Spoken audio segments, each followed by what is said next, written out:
Well, take your personal copy of God's Word. It's great to be able to say that. And turn to Mark chapter 7. Mark chapter 7. The title for our sermon today in Time in the Word is Speak and Be Quiet. And that's exactly what we see happening in a very odd way in the passage before us. Mark chapter 7, Jesus has just been in the area of Tyre and is about to go 20 miles north. And we pick it up after he had cast the demon out of the little girl whose mother had come to him, a Gentile woman, and said, please help my daughter. And he cast the demon out far from her physical presence. That'll be important in a few minutes. Mark chapter 7, verse 31. Again, Jesus, he went out or north from the region of Tyre and came through Sidon to the Sea of Galilee within the region of Decapolis. They brought to him one who was deaf and spoke with difficulty. And they implored him to lay his hand on him. Jesus took him aside, away from the crowd, by himself, and put his fingers into his ears. And after spitting, he touched his tongue with the saliva. And looking up to heaven, with a deep sigh, he said to him, Ephphatha. That is, be opened. And his ears were opened, and the impediment of his tongue was removed, and he began speaking plainly. And he gave them orders not to tell anyone, but the more he ordered them, the more widely they continued to proclaim it. And they were utterly astonished, saying, He has done all things well. He makes even the deaf to hear, and he makes the mute to speak. Everyone has thoughts about heaven. It's hard to find someone who hasn't imagined heaven. There are many fantastical versions of heaven. There are many hopeful versions of heaven. You have thoughts of heaven. I have thoughts of heaven. And so did the people of the first century. Think about this. The expectations and ideas of heaven revolve around things being made right and complete and perfect, because they're not complete and not right and not perfect in this world and in our lives. You ever thought about what makes heaven so desired? It is a remarkable thing that everyone wants to go to heaven and no one wants to die.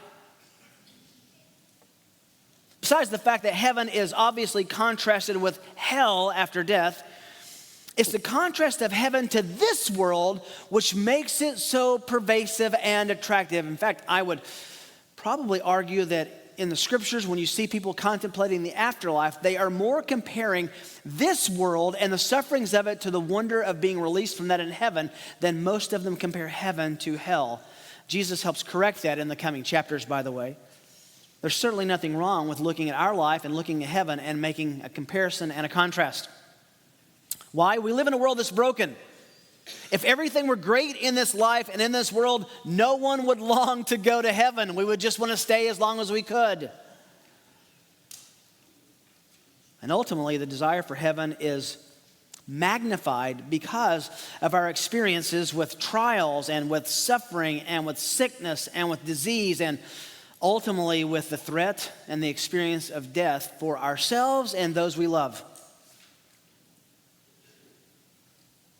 This was especially true in Jesus' time. In fact, I think it was heightened and highlighted in Jesus' time. Their hope for help in this world was far more diminished than yours and mine. Think about it.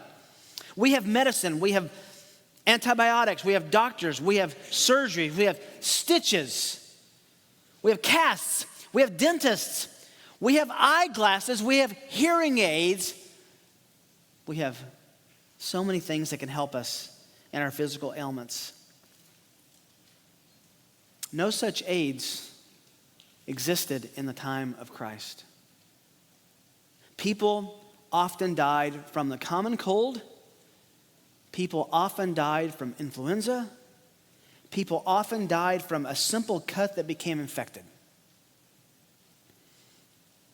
Life was fragile, and they knew it. For you and me, life is fragile, and we ignore it. To have a sickness or disease during the time of Christ, to have a handicap, was to have little hope and little joy for relief. So, think about it.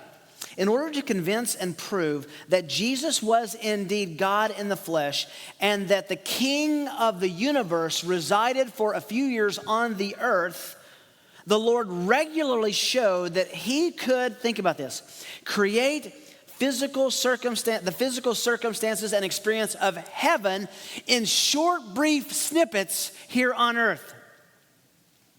In heaven, everything will be made right and new and whole and healthy and perfect.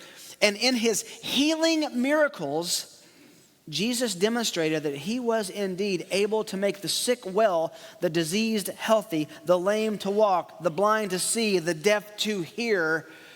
And that was a foretaste of glory divine. It was a preview. It was a trailer for heaven.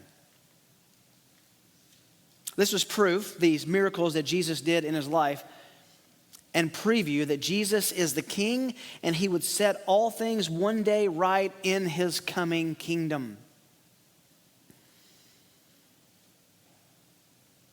In order to understand this narrative, by the way, we need to look at the conclusion and then work backwards. So sometimes in math you go, remember, well, at least I did this when I was in math. If you have the answers in the back, I would go see what the answer is and then come and do the problem. You didn't do that anyway. Look at verse 37 again. He's going to deal with this deaf mute. The crowd was utterly astonished, saying, "He has done all things well." He makes even the deaf to hear and the mute to speak. The phrase, "he has done all things well," is an amazing phrase in the Greek language. It is explosive. It's pregnant with meaning. It's so much bigger than "he has done all things well. Good job, Jesus." It's bigger than that. It's an interesting construction in the original language that marks Jesus' actions in two different ways. Everything, first of all, is comprehensive. Everything Jesus does is well or excellent. The word for well there means excellent, beyond any comparison. So everything, that's the comprehensive nature. And then it's also unparalleled. It's superlative. He has done all things well. Well is what he does when he does anything and all things. Comprehensive, everything, and also superlative. Nothing can supersede the life, the ministry, the words, the actions of Jesus. That was their conclusion. Jesus' works were comprehensively and superlatively superior to anyone they had ever seen, and certainly to anyone who's ever lived. So in this account, you and I are escorted into this scene, and you're seated in the front row. You get to go into a private meeting with Jesus and witness something. I mean, Mark, God's grace through Mark is so kind. Remember, Mark would have gotten his data from who? Peter. This is no doubt a scene where Jesus takes this man aside, and Peter must have been an eyewitness because we know what he heard, we know what he did, and we know what he said. Let's just flow through this. This is a display of divine excellence, all things well. And we'll discover together 3 unexpected scenes. They are all surprises. Unexpected scenes in a display of divine excellence. When Mark says, they said he's done all things well, that's another way of saying he has done everything with unsurpassed excellence. 3 unexpected scenes in a display of divine excellence. Number 1, verses 31 and 32. An unanticipated occasion for his excellence. An unanticipated occasion for his excellence. Now, verse 31 is, this makes like Bible students geek out a little bit. This is one of those things that's easy to read over and not really drill down and find out what's there. It is really fascinating. Get out a map if you can. In fact, you're welcome right now to turn to the back of your Bible and look at the life of Jesus. You'll have one of those maps because this is interesting. Again, he went out from the region of Tyre. Stop right there. He left from the western shore of Galilee. He went north and west up to Tyre, which is on the sea, into Gentile territory. He couldn't go any further into Gentile territory or he would have gone swimming in the Mediterranean. And he wants to end up on the eastern side of the Sea of Galilee. So if you could look up here for a moment, Jesus has gone, if this is the Sea of Galilee, he has gone up to the sea, Mediterranean Sea, and he wants to go on the other side of the lake. And he goes 20 miles north to Sidon to go around to the opposite side of the lake. If I can make an extreme, this is not to scale, but an extreme kind of a visual for you. This would like being in Los Angeles and wanting to go to Phoenix, and in order to go to Phoenix, going to San Francisco and then around to Phoenix. I read 2 liberal scholars this week who said, this is clear evidence that the editor who put the book of Mark together had no clue about his geography. This is an obvious error in the writing of the Gospel of Mark. And I literally laughed out loud. Why did he go that circumlocuous route? Why did he go north before he went south and east? Why? Well, the text doesn't tell us explicitly. Mark doesn't tell us. But we do know over the last 3 chapters that Jesus keeps trying to get alone. He keeps trying to get away with his disciples. He wants to teach them. And no doubt he wants to rest. He is awakened in the morning by pounding on the doors where he's staying. The people want to have him heal and cast out demons. He is kept up into the night talking and teaching. If you read the progression in the Gospels, you find out that Jesus keeps praying, and it seems like he gets up earlier and earlier and earlier to be alone with the Lord. I think we realize that Jesus is seeking time alone with his disciples away from the crowd. So yes, he's going to end up over on the eastern side of the Sea of Galilee, but he goes deeper and further north into Gentile territory, hopefully where he might not be known to spend time with his disciples. We don't know what he did in Sidon. In fact, you'll be interested to know that this account is only recorded in Mark. We don't know exactly why he went north to go south. We can guess, but we certainly don't think that Mark was an editor or Mark was clueless. Every word of God, every single word of God is there by divine intention. So he gets down, he goes north and then goes south and east on the other side of the Sea of Galilee. And very interestingly, he's recognized. They brought to him one who was deaf and spoke with difficulty, and they implored Jesus to lay his hand on him. Now, I want you to do a little memory work here. how did these folks in the Gentile territory know about Jesus? He's dropped down the eastern side of the Sea of Galilee toward the south end in the exact region where he had cast the demons, the legion of demons, out of the Gerasene demoniac. And we find out that that demoniac went back and evangelized and told everyone what Jesus had done. Can you imagine? He's coming into the area. People are running ahead of him. The miracle worker from Nazareth is coming back to Decapolis.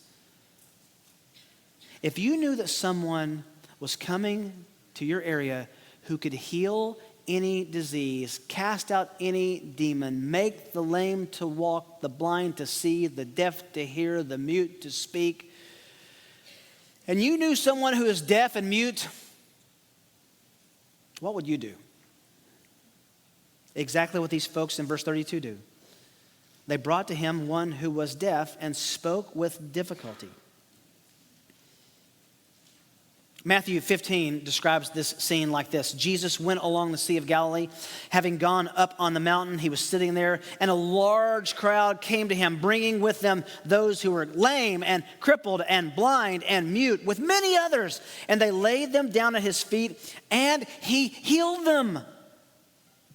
So the crowd marveled as they saw the mute speaking, the crippled restored, the lame walking, and the blind seeing, and they glorified the God of Israel. That's significant.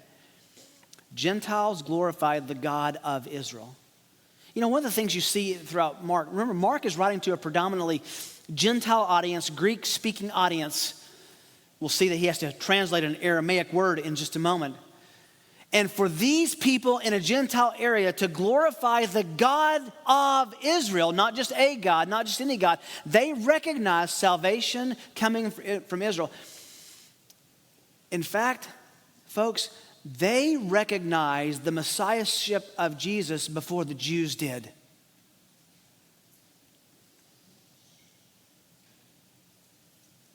Out of all of that crowd that come to be healed with Jesus that Matthew discusses, the episode of this one deaf man is only recorded in Mark, which tells us that the Holy Spirit lodged it in Peter's mind. Just a little structural comment here, because we'll come back to this in 2 sermons. Interestingly, Jesus heals a deaf man here with his spit, with his saliva. Then comes the account of another mass miracle feeding in chapter 8, verses 1 to 21. And then at the other side of that is another piece of the sandwich in 8, 22 to 26, which Jesus heals a blind man with his saliva. Now, we've talked about Markan sandwiches, where Mark sandwiches things between. This is an incredible Markan sandwich, and the pieces of bread is Jesus' saliva. And it really is. We'll talk more about that in 2 weeks, but let's talk about this account this morning. Some of the crowd, looks like friends, there's a multitude. They bring a man to Jesus. This man cannot hear. But a closer look at his deafness reveals something about his deafness. It affected his speech. This is important, a really important detail, because we are told he could speak, but he had a serious speech impediment. Now, what that informs us is that he had not been born deaf. If so, he would not have learned how to speak language. He would not have had a concept of language, only signs and signals and rudimentary sign language. Apparently, he had become deaf after he had learned to speak. It could have been a disease. It could have been an injury. But it changed his ability to speak correctly. He knew the language. He just didn't speak it clearly because he had no auditory feedback. By the way, Mark uses a very rare Greek word to describe this man's speech defect that points back to Isaiah 35:6, which prophesies that God will one day cause the tongue of the mute to shout for joy. We'll come back to that passage in a minute. This will be a connection that is made by Mark in verse 37, that this happens among people outside of Israel, among the Gentiles. This progression is happening in the life and ministry of Jesus. Mark is so careful to mark this, highlight this progression. It is unthinkably tragic to watch the Jewish leaders of Israel, the common folks of Israel, witness the same miracles and not glorify God. Even accusing him in Mark chapter 3, remember, of operating by Satan's power. Yet here in the Gentile region of the Decapolis, Jesus is recognized as the one who operates by the power of God, and they glorify the God of Israel. Wow. So it's an unanticipated occasion for his excellence. This is not home court. He is in Gentile territory doing the same miracles he did to the promised people of Israel. There's a second unexpected scene in this display of divine excellence, an astonishing demonstration. An astonishing, it's the word Mark uses, an astonishing, overwhelming display or just demonstration of his excellence. Verse 33. This man comes up to Jesus. He's brought by his friends. He cannot speak clearly. He cannot hear anything. And Jesus took him aside from the crowd by himself. And it seems that Peter, at least, is there to witness this. It's where we get the details of this. I hate being overly personal in sermons. I really don't want to be the issue or the object. But as most of you know, back in 2002, I lost my hearing in my right ear. I had some brain surgery that cut the nerve, the hearing nerve on my right side. I'm completely deaf on my right side. And God has been kind to me and so gracious to allow me to kind of move through life. And it really helps when you want to go to sleep at night. You just put your good ear in the pillow. And if you want to rob my house, just make sure that I'm the only one there and I'll never hear you. But if I can just share with you the unbelievable frustration of being only half deaf and missing so much of life. I have to decide where I'm going to sit in a room. I have to decide if there's enough ambient noise that I can't use hearing aids. It's almost every part of my public existence is arranged around orienting myself to cover for my deaf side. But that's easy compared to this man. Psychologists and psychiatrists tell us it's far more traumatic to lose your hearing than it is your sight. You can take in more by hearing sometimes than you even can by seeing. This man is in a bad way. I just imagine how they would have communicated to him about Jesus if he knew about him before. I mean, did they give some hand motions about he can fix you? Did they draw it in the sand? Did they write it down? Perhaps he was able to read. We don't know. But he walks into this crowd not hearing anything, the murmuring, the people clamoring, the people elbowing each other to get to Jesus. He can't hear anything except his friends escorting him to the Lord, asking him, would you please touch him, lay your hands on him. That was interesting. They asked for a physical contact. And in the middle of all that, Matthew, Luke, John don't record this. Mark says he takes this man and he pulls him aside. By himself. The by himself is the man by himself. He obviously wasn't by himself. Jesus wasn't, that wasn't himself there. That was because Peter was there. And he put his fingers in his ears. Stop right there. What's that about? I mean, is that kind of invading your space? He was obviously close enough to take his fingers and put them in his ears. Why? Well, we're left, again, Mark doesn't tell us to speculate, but I think he was foreshadowing to the man what he was about to do. Instead of going, he identified the source of the problem. And then, this is a tough one on the flannel board. He touched his tongue with saliva. Oh, I wish you knew Greek.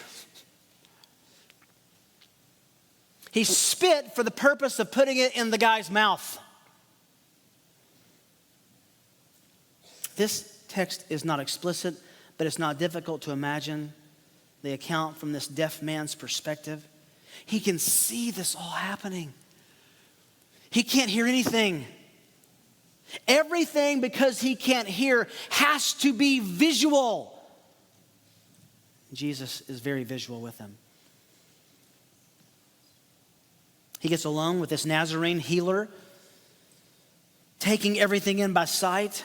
His world is silent, it's muffled. The sound of 10,000 seashells is in his ears. The deafening ocean is what a deaf person hears. And then Jesus does something odd and unexpected, touches his ears, and in 2 steps touches his ears. Then he puts his fingers, spits in his hand and touches the man's tongue. And remember, the man is watching, and we have no commentary here, and if he would have said something, it would not have been intelligible. We can understand what Jesus is communicating about deafness by touching his ears and by his muteness by touching his tongue. But can we just ask the obvious question? Couldn't Jesus have done this without spitting? The answer to that is obviously yes. We just saw him heal a girl from demon possession without being in her presence. He surely could have healed this man without doing this. What is this about? I think Jesus is showing him in a visual way, I am about to make your tongue alive with my very life. Verse 34, and looking up to heaven, that's a euphemism for praying with a deep sigh. This is just really devotional, but what is this about looking up to heaven with a deep sigh? It literally means to take a deep breath and to exhale. Do you ever find, I do, maybe you do you ever find in a moment of prayer, you often begin by going, just a deep breath, it's just a way of focusing. Peter noticed that, told it to Mark. He takes a deep breath, he sighs, and he prays. Then he speaks to a man who cannot hear him. He said to him, Ephatha. That's an Aramaic word. The Greeks to whom Mark was writing would have not had any clue what that word meant. So Mark translates it for them, which is translated, it means, be open. Literally, unloose.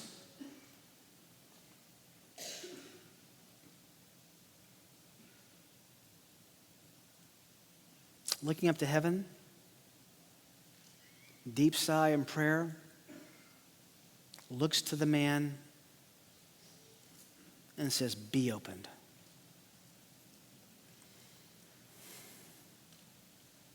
Oh, there's a world of a conversation we're going to have with this man between verse 34 and 35.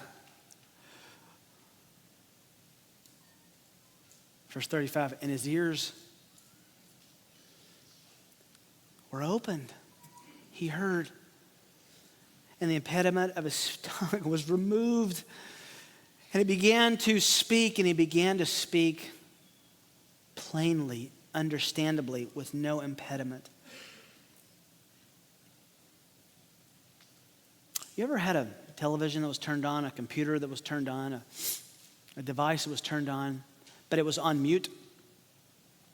You're trying to figure out what's wrong with it, and finally you realize the mute button is on, and you turn the volume up, and nothing happens, and then, the mute button is on, and you push mute, and an explosion of sound hits you. That's this scene.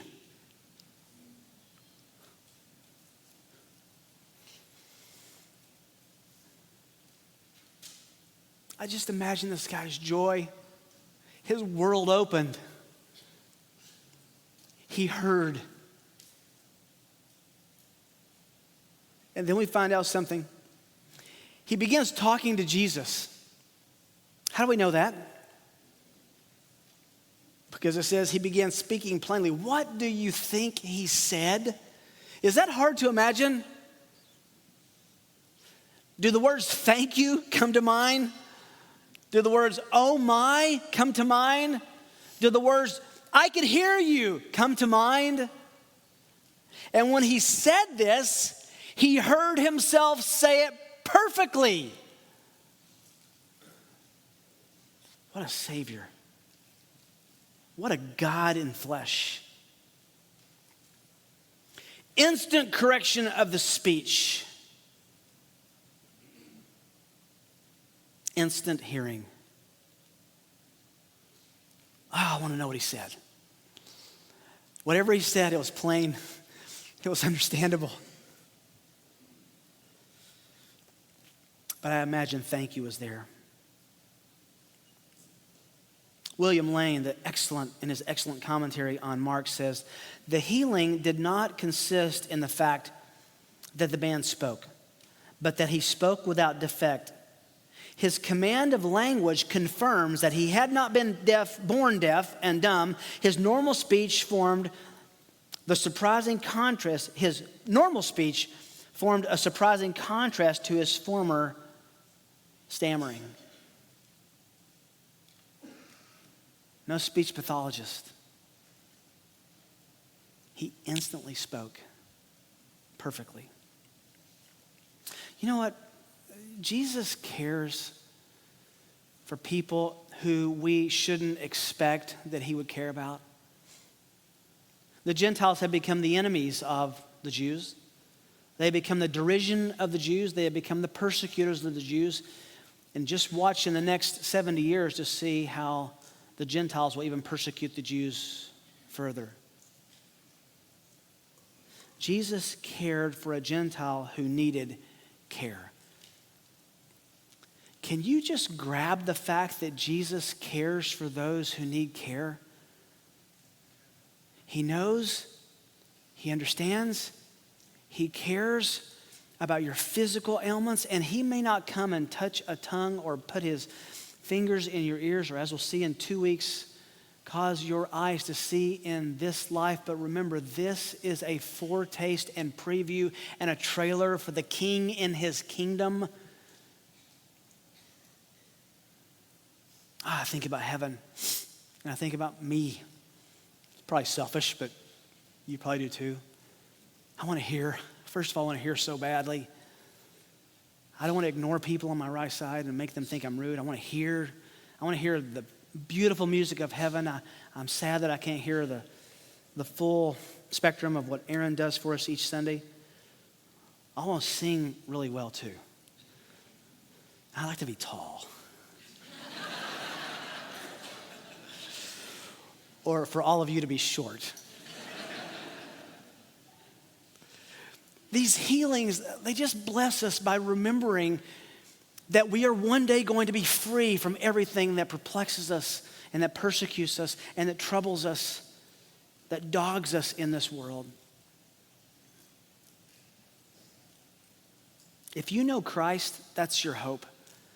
But can I just pause for a minute? If you don't know Jesus as Lord and Savior and believe that he is the only way for your sins to be forgiven, that he is the only pathway to God, that he has reached out in condescending love to anyone who would believe and said, have faith in what I've done for you and I will give you eternity with all the joys of heaven and all the remission of sins and all the erasure of everything that tortures you and bothers you in this life.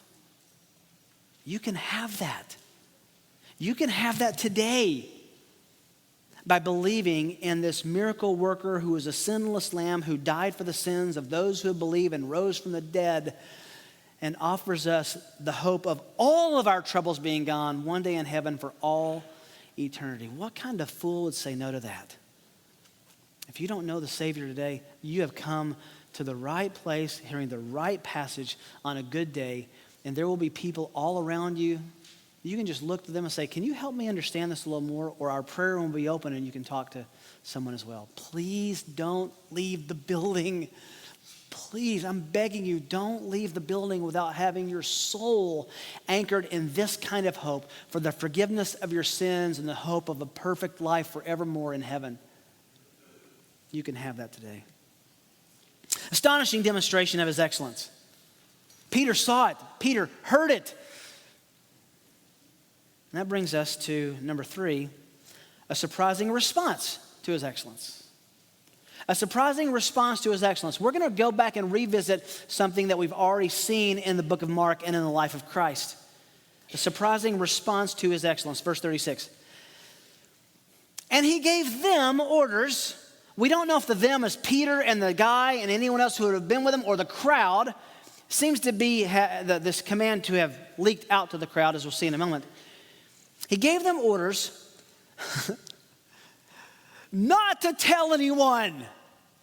Now, if you don't recognize sometimes some divine irony and a smidgen of humor, you need to read a little more carefully. You just want to say, Jesus or Mark, really?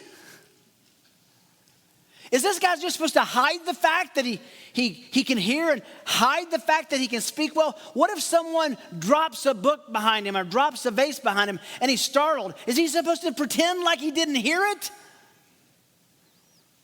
Don't tell anyone. And it seemed to be not just this situation, but all of the miracles that were surrounding that Matthew recorded, because he says, the more he ordered them, it seemed to have happened more than once, don't tell anyone, the more widely they continue to proclaim it.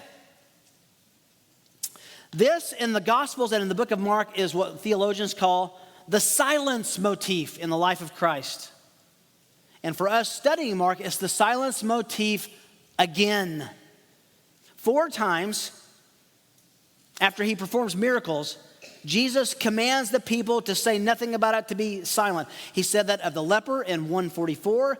He said that of raising the dead girl, Jairus' daughter, in 543. The healing of this deaf mute here in 736. And he'll say it again at the end of this sandwich in Mark 8:26 when he heals the blind man. By the way, 2 times in 8:30 and in 9:9, the disciples are commanded to be silent about what he's done. Add to that Jesus 2 times withdraws from the crowds to escape detection. He doesn't want to be seen and known for what he is and what he can do. What is this about? Why is he telling them don't tell anybody? Look at Mark chapter 9.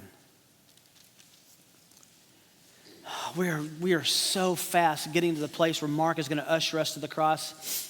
He's going to spend time in the Decapolis. He's going to go back north to Caesarea Philippi, have the great confession of the Messiahship, spend time with them, do the transfiguration where he shows them his glory, and then be on a death march to Jerusalem directly south. After the transfiguration, you remember this, we'll study this in detail soon. He takes Peter, James, and John up on the mountain. He peels back his flesh. He shows them his glory.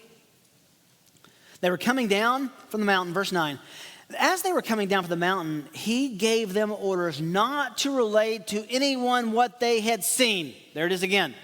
And you're saying, oh dear, roll your eyes, big yawn. Why is he doing this again? He tells us why here. Until the Son of Man rose from the dead. What's the point? You one day should record this. You one day should write about this. You one day should tell about this. You one day should spread the news about this. But not until the Son of Man rises from the dead. Why? Because that was not the gospel. He hadn't died for sins and risen from the grave. That's the good news. That's the message. That's the climax of the gospel. To say anything about Jesus in terms of good news without those elements was incomplete. That's why he's saying, just shh.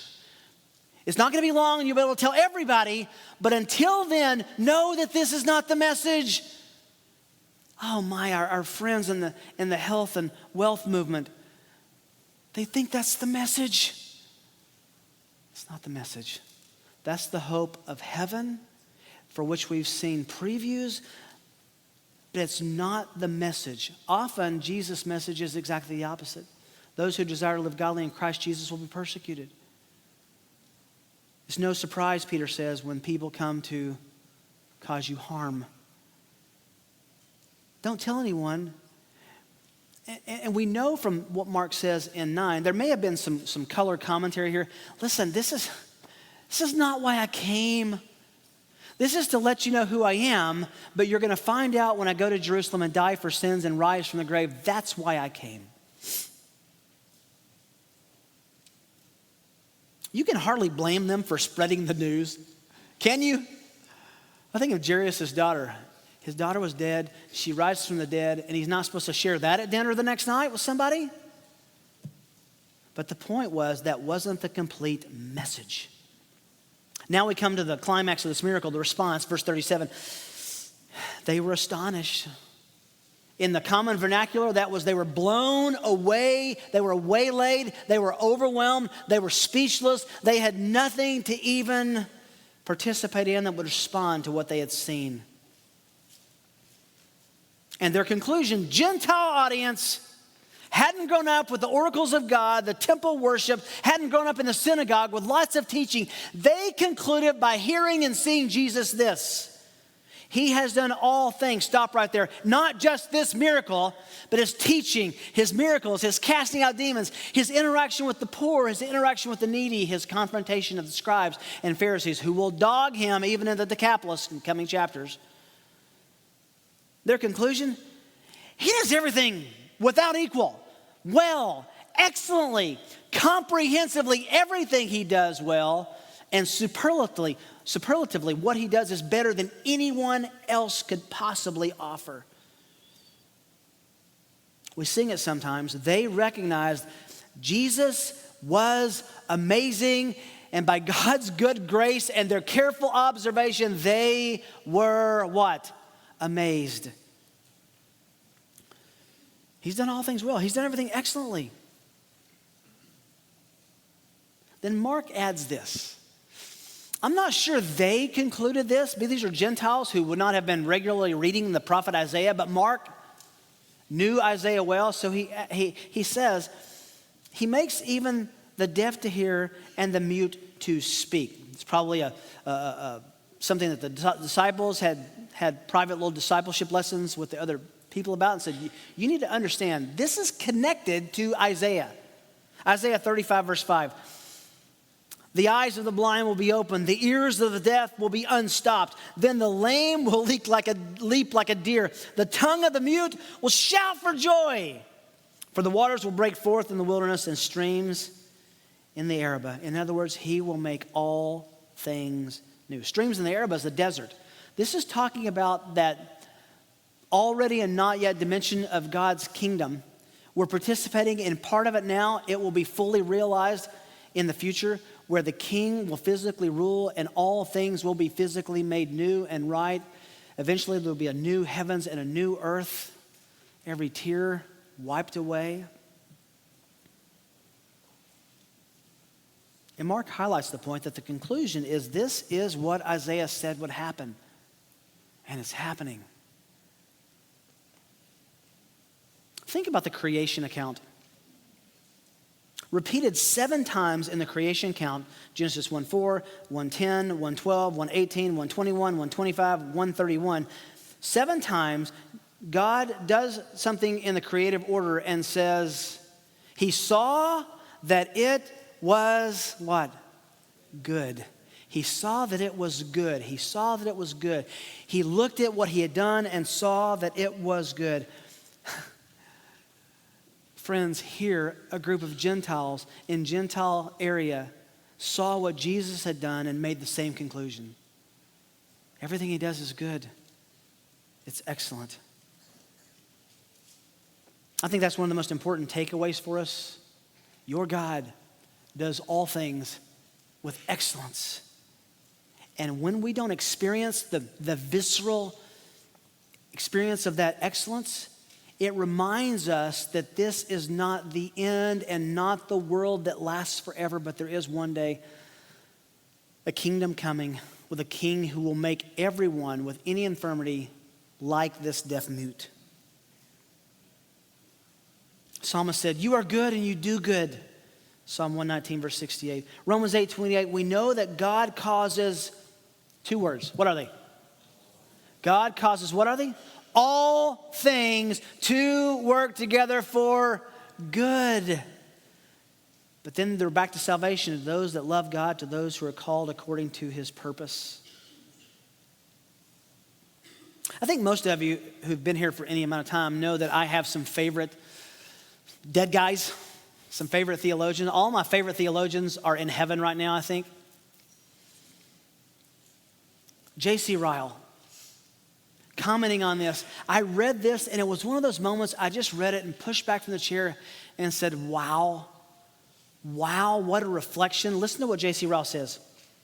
Let us remember as we look forward to the days yet to come. We know not what they may be bright or dark, many or few, but we do know that we are in the hands of him who does all things well.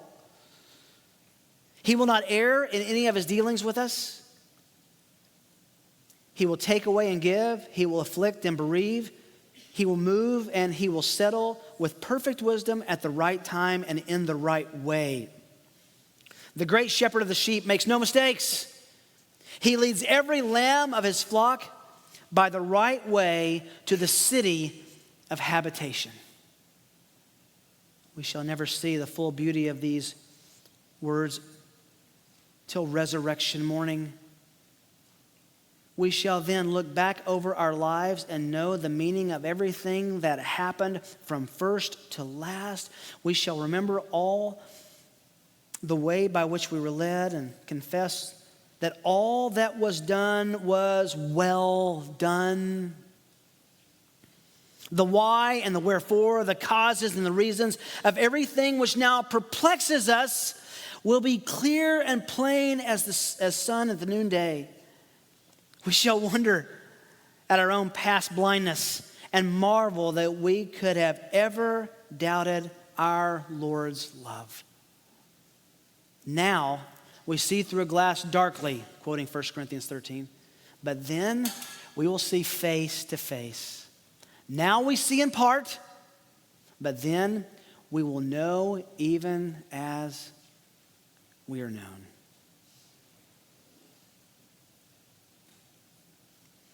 I hope as we're studying Mark and you see the excellencies of Jesus, that it's not just another children's story. This is a real man and a real preview of a real heaven with a real king and a real kingdom with forgiveness abounding in all our troubles in the past, which we will then interpret as God using for our good because he does all things well.